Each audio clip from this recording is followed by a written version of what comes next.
মোহাম্মদ সিফাত। আসসালামু আলাইকুম ওয়া রাহমাতুল্লাহি ওয়া বারাকাতুহু। আলহামদুলিল্লাহ আলহামদুলিল্লাহিল্লাযী ওয়াকাফা ওয়া সালামুন আলা ইবাদিহিল্লাযীনা ইসতাফা আম্মা বা'দ। ফাআউযু বিল্লাহি মিনাশ শাইতানির রাজীম। বিসমিল্লাহির রহমানির রহিম। কুল হাল ইয়াস্তাবিল্লাযীনা ইয়া'লামুনা ওয়াল্লাযীনা লা ইয়া'লামুন ইন্নামা ইয়াতাযাক্কারু উলুল আলবাব। وقال رسول الله صلى الله عليه وسلم فضل العالم على العابد كفضلي على أدناكم। ঐতিহাসিক মাদ্রাসাতুল ইহসান আল আরাবিয়া কর্তৃক আয়োজিত হেরার আলো সাংস্কৃতিক সংসদ কর্তৃক পরিচালিত আজকের এই বার্ষিক বক্তৃতা সেমিনারে সম্মানিত সভাপতি, উপস্থিত সুদক্ষ বিচারক মণ্ডলী এবং আমার সামনে উপবিষ্ট প্রিয় তলবে ইলম ভাইদেরকে জানাচ্ছি আমি আমার অন্তরের অন্তঃস্থল থেকে আন্তরিক শুভেচ্ছা অভিনন্দন। নির্বাচিত বিষয়বস্তু থেকে আজ আমি আমার বিষয়বস্তু নির্ধারণ করেছি শিক্ষাঙ্গনের অবক্ষয় রোধে আমাদের করণীয়। সময়ের সংক্ষিপ্ত পরিসরে উক্ত বিষয়ে আলোকপাত করার চেষ্টা করব ইনশাআল্লাহ। প্রিয় উপস্থিতি, শিক্ষা জাতির উন্নয়নের মানদণ্ড। কোনো জাতির শিক্ষা ব্যবস্থায় নির্ধারণ করে সে জাতির উন্নয়নের সোপান। কিন্তু বর্তমান যে শিক্ষা ব্যবস্থা প্রচলিত রয়েছে তা কি আদৌ সমাজে কোনো উন্নয়নের ভূমিকা রাখছে, নাকি তা ধীরে ধীরে বাস্তবায়ন করছে দাজ্জালি জীবন ব্যবস্থার এজেন্ডাসমূহ? প্রথমেই জেনে নেওয়া যাক যে শিক্ষাঙ্গনে আজ এত নৈতিক অবক্ষয়, এত অধপতন, সে শিক্ষাঙ্গন প্রণয়নের মূল উদ্দেশ্য কী? আধুনিক শিক্ষা ব্যবস্থার মূল হোতা হোরেস হ্যামেন উইলসন। তিনি তার এই শিক্ষা ব্যবস্থার ধারণা গ্রহণ করেছে প্রোশিয়া স্কুলিং সিস্টেম থেকে। তাকে এই শিক্ষা ব্যবস্থা বিস্মিত করে যে কীভাবে রাষ্ট্র সমাজে যে এজেন্ডাগুলো বাস্তবায়ন করতে চায় তাই শিক্ষা ব্যবস্থার মাধ্যমে অনায়াসে বাস্তবায়ন করে এবং এক্ষেত্রে জনগণ রাষ্ট্রের প্রতি পরিপূর্ণ অনুগত এবং পরিপূর্ণ শ্রদ্ধাশীল থাকেন। তাদের এজেন্ডাগুলো শিক্ষা ব্যবস্থার পাতায় পাতায় এমনভাবে প্রণয়ন করা হয় যেন তা ঠিক ঘড়ির কাঁটার মতো নির্দিষ্ট সময়ে নির্দিষ্ট লক্ষ্যে পৌঁছে যাবে। রাশিয়ানরা নেপোলিয়নিক যুদ্ধে পরাজয় বরণ করার পর তাদের শিক্ষা ব্যবস্থায় এই নীতি প্রণয়ন করে যেন ভবিষ্যতে কোনো সৈন্য তাদের অনুগত থেকে বের হয়ে যেতে না পারে। ঠিক একই আঙ্গিকে ব্রিটিশরা ভারতবর্ষে শিক্ষা ব্যবস্থা প্রণয়ন করে সবকে লিয়ে শিক্ষা এই নীতির আলোকে, যার বদৌলতে কিছু গরিব এবং জাতিবাদ দ্বারা পীড়িত ছাত্রদেরকে নিয়ে যাওয়া হয় লন্ডনে এবং সেখানে তাদেরকে এই লিবারেল শিক্ষায় শিক্ষিত করা হয়। যার বদৌলতে তারা যখন ভারতবর্ষে ফিরে আসে তারা সেই একই আঙ্গিকে শিক্ষানীতি প্রণয়ন করে, যার দরুন স্বাধীনতার পরও ভারতবর্ষে সেই একই শিক্ষা ব্যবস্থা রয়ে যায়, যার বাস্তব উদাহরণ ভারতের সংবিধান প্রণেতা আম্বেদকর।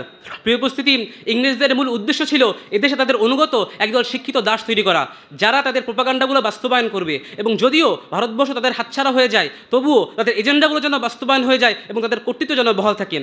তারই পরিপ্রেক্ষিতে তারই আঙ্গিকে বর্তমান শিক্ষাঙ্গনে চলছে দাজ্জালি জীবন ব্যবস্থার এজেন্ডা বাস্তবায়ন।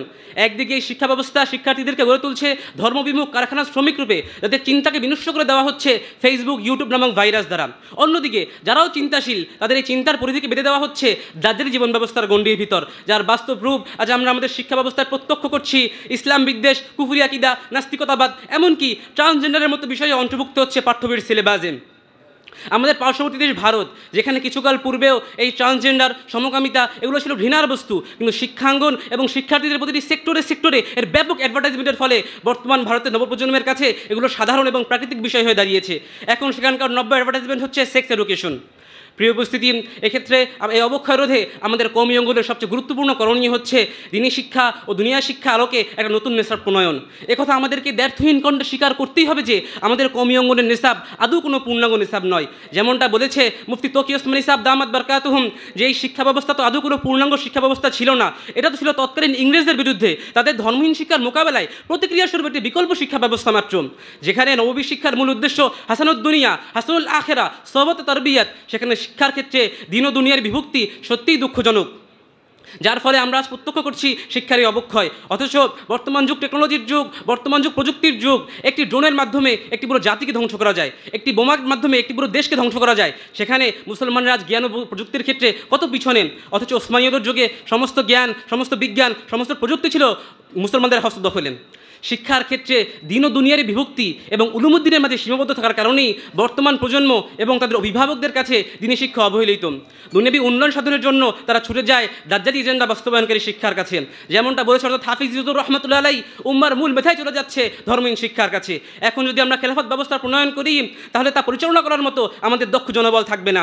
ইসলামী রাষ্ট্র ব্যবস্থা, সমাজ ব্যবস্থা, অর্থনৈতিক ব্যবস্থা এসব ক্ষেত্রে দিনী শিক্ষা শিক্ষিত ওলামা একরামের কোনো ভূমিকা থাকবে না বললেই চলে, অথচ এগুলোও দিনের অংশ, ইসলামে এগুলোরও বিধান রয়েছে। সুতরাং প্রিয় উপস্থিতি, আমাদেরকে কোরআন ও হাদিসের মূলকে আঁকড়ে ধরে এমন এক নেশাব নিয়ে চিন্তা ফিকির করতে হবে যা উপযোগী, নতুন ও উপকারী প্রাচীনের সমন্বয়ে গঠিত, যা বর্তমানের জন্য অধিক উপযোগী, ভবিষ্যতের জন্য অধিক সম্ভাবনাপূর্ণ এবং অতীতের অধিক নিকটবর্তী। আল্লাহ তাআলা আমাদের সবাইকে বোঝার তৌফিক দান করুন। ওয়া আখিরু দাওয়ানা আলহামদুলিল্লাহি রাব্বিল আলামিন। আসসালামু আলাইকুম। আমরা জানি তাই মিয়ার কলম তরবারি জুব্বাখানি, বালাকোট শামিলি শাহ শহীদ গাঙ্গোহির কোরবানি। আমরা জানি রেশমি রুমাল কাহিনী মাল্টার জিন্দিগানি, কালো কালিয়ার লাল খুনে মাখামাখি শুধু আমরা জানি। ধন্যবাদ ভাইকে তার সুন্দরভাবে বক্তৃতা উপস্থাপনের জন্য।